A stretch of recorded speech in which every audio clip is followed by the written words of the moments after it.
I'd like to say first and foremost, I'm very proud of my team of coming away with 2 Big Ten wins on the road. With 2 teams last year that we only got ties against. So I am happy with those results, and most importantly, happy with the performance of not just our starters, but the players who came in and impacted the game against Maryland and Rutgers that helped us do that. I think it was a team effort from all aspects, and I think that helped us to be successful on Sunday.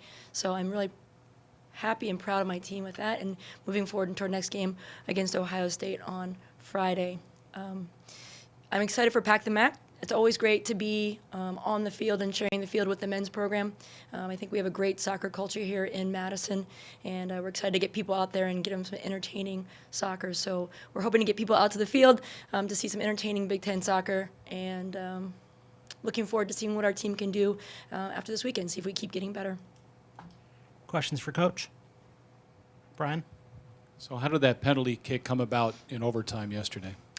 We kind of been knocking on the door for a while against Rutgers. We had a bunch of opportunities, and it was, when you see seniors step up in those moments, you get very excited for them. And I think if you got to see the clip on Twitter, it shows Peyton Wesley with the ball, and she actually does a back heel for Cam coming around her.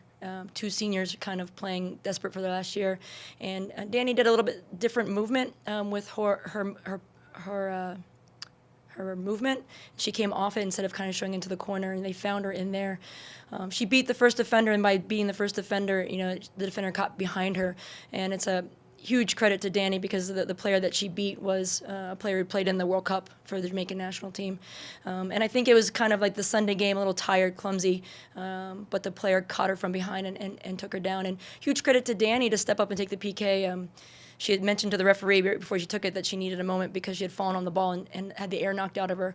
But, you never doubt Danny's willingness to take a PK. She has the mentality and the attitude. And if you talk to any coach, when you're finding someone or looking for someone to take the penalty kicks on your team, you look for somebody who wants to do it. And Danny always is. And I think she showed how calm and collected she'd be with that finish.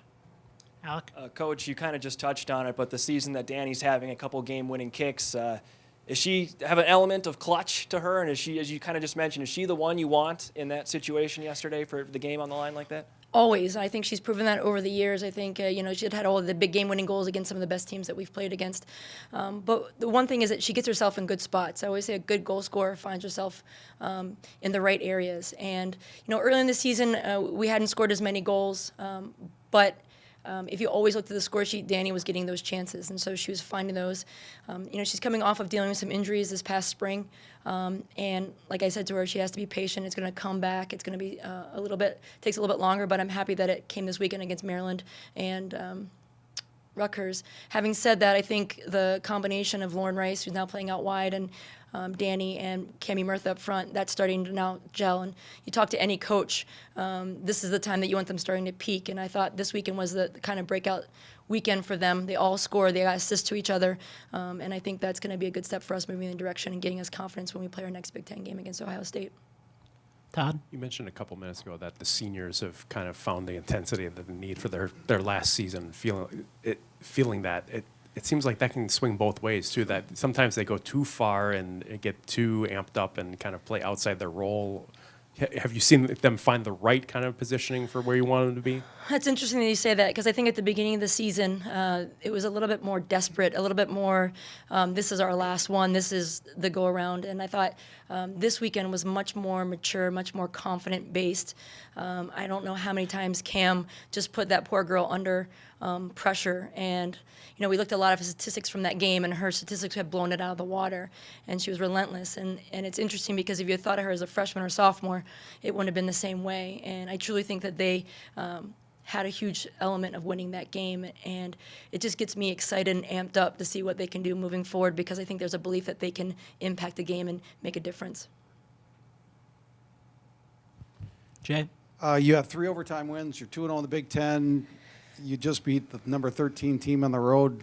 Those all sound like great confidence boosters for this team. Yeah, and I think the things that also gave us confidence was going on the road and playing UCLA, who's one of the top 10 teams in the country, and coming away from the game, seeing that they were a good team, but creating opportunities. And I think that again, that builds confidence going to Florida State and losing in overtime to them, the reigning national champions. I think all that puts together and makes them kind of go like, okay, we're all right. And even when Rutgers scored on us on a corner kick kind of against the run of play, you still felt like, okay, we're okay. And I think that comes from the experience, the veterans, that they're going to be able to create something and it's going to come from them. So I think we were a little nervous about scoring stuff, but after this weekend, I think there's a different confidence that as a coach you really like to see going into even, going into the depths of the Big Ten play now. Brian? You've got 6 of the next 7 at home here. This is a nice stretch for you, isn't it? It is. One of the challenges, and if my players are watching this, I'll give them the challenge of, we tend to do better away. It's not because of the crowd, but if the crowd comes on Friday, I will tell you that it'll be quite exciting. But it's going to be a focus for us this week to make sure all the elements of school and all the hoopla going around the university that we can focus and take care of our details. When they're on the road, I have them captured. They're kind of stuck with me, and they get to watch film, and we make them study and do those type of things. So we do all the modalities that we need to recover. So it's going to be the challenge, and it's great because I'm saying this, but it's something that they're aware of, and it's a conversation they had in the off season. So it's going to be the focus for us being at home. The players are happy because of schoolwork. I think they've missed their last 3 Thursdays. So any professor listening to this, I apologize for that.